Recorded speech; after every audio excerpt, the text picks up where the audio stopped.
Жаратылыстың басталуы 38-ші тарау. Сол кездері Яхуда бауырларынан бөлініп кетіп, Адулламдық Хирах есімді кісінің қасына қоныстанды. Осы жерде ол Шуа деген қанахандықтың қызымен кездесіп, оған үйленді. Содан әйелі бала көтеріп, ұл туды. Яхуда оның атын Ер деп қойды. Әйелі тағы да ұл туып, оған Онан деген есім берді. Мұнан кейін де әйелі ұлды болып, оны Шелах деп атады. Ол туғанда Яхуда Хезіп қаласында болатын. Тұңғышы Ер есейіп, Яхуда оған әйел алып берді. Оның аты Тамар еді. Бірақ Ердің мінез құлқы жаратқан иеге жек көрінішті болғандықтан, жаратқан ие оның өмірін қысқа қылды. Сонда Яхуда Онанға: «Жеңгеңе әмеңгер болып үйлен. Осылай ағаң марқұмның үрім бұтағын жалғастыр», деді. Ал Онан Тамардан туатын балалары өз ұрпағы болып саналмайтынын білгендіктен, онымен жақындасқанда ағасынан ұрпақ қалдырмау үшін шәуетін төгіп тастап отырды. Онанның бұл қылығын жаратқан ие жек көріп, оның да өмірін қысқа қылды. Сонда Яхуда Тамарға: «Кенже ұлым Шелах үлкейгенше, әкеңнің үйінде жесір болып отыра тұр», деді. Ал шынында ол Шелах та ағалары сияқты өліп қалмай ма деп уайымдап, келінін алдамақ болды. Сонымен Тамар әкесінің үйіне қайтып барып, сонда тұрып қалды. Көп уақыт өткен соң, Яхуданың өз әйелі Шуаның қызы қайтыс болды. Аза тұту мерзімі аяқталысымен, Яхуда Адулламдық досы Хирахпен Тимнада қойларын қырықтырып жатқан адамдарына өрлеп бару үшін жолға шықты. Ал Тамарға біреулер: «Қайын-атаң қойларын қырықтыруға Тимнаға қарай өрлеп бара жатыр», деп хабарлады. Шелах ержетсе де, Яхуданың өзін Шелахқа қоспайтынына Тамардың көзі әбден жеткен болатын. Сондықтан ол жесірлік киімдерін әдеттегідей киімдермен ауыстырып, ешкім танымасын деп бетін пердемен жауып алды. Осылай ол Тимнаға баратын жол бойындағы Енаимға барып, қала қақпасының жанына жайғасты. Яхуда Тамарды көргенде оны жезөкше әйел екен деп ойлады.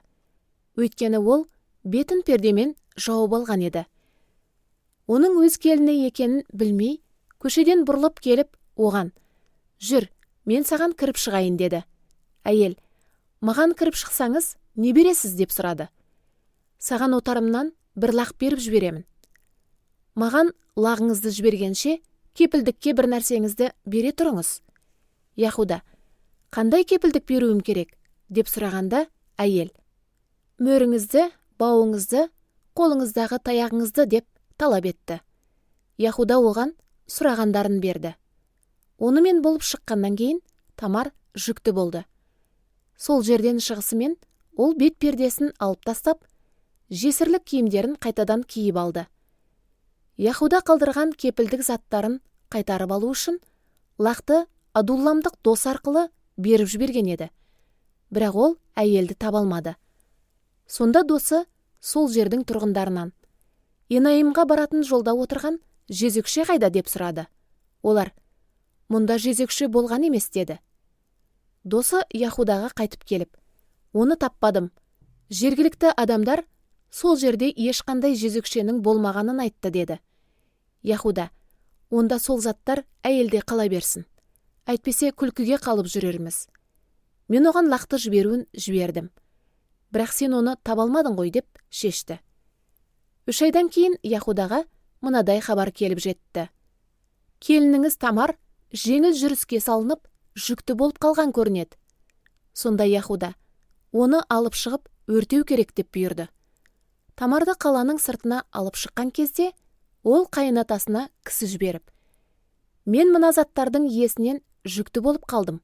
Анықтап қараңыз, мөр, бау және таяқтың иесі кім екенін білесіз бе?» деп сәлем айтты. Яхуда заттарды танып тұрып: «Ол менен әділеттірек, себебі мен оны ұлым Шелахқа қосқан жоқпын», деді. Ал мұнан кейін ол Тамармен қайтадан жақындасқан жоқ. Босанатын уақыты келгенде Тамардың егіз туатыны белгілі болды. Ол босанып жатқан кезде алдымен біреуінің қолы шықты. Босандырушы әйел бір қызыл жіпті алып қолға байлап, бұл бірінші болып шықты деді. Бірақ ол қолын қайта тартып алып, оның сыңары бірінші болып туды.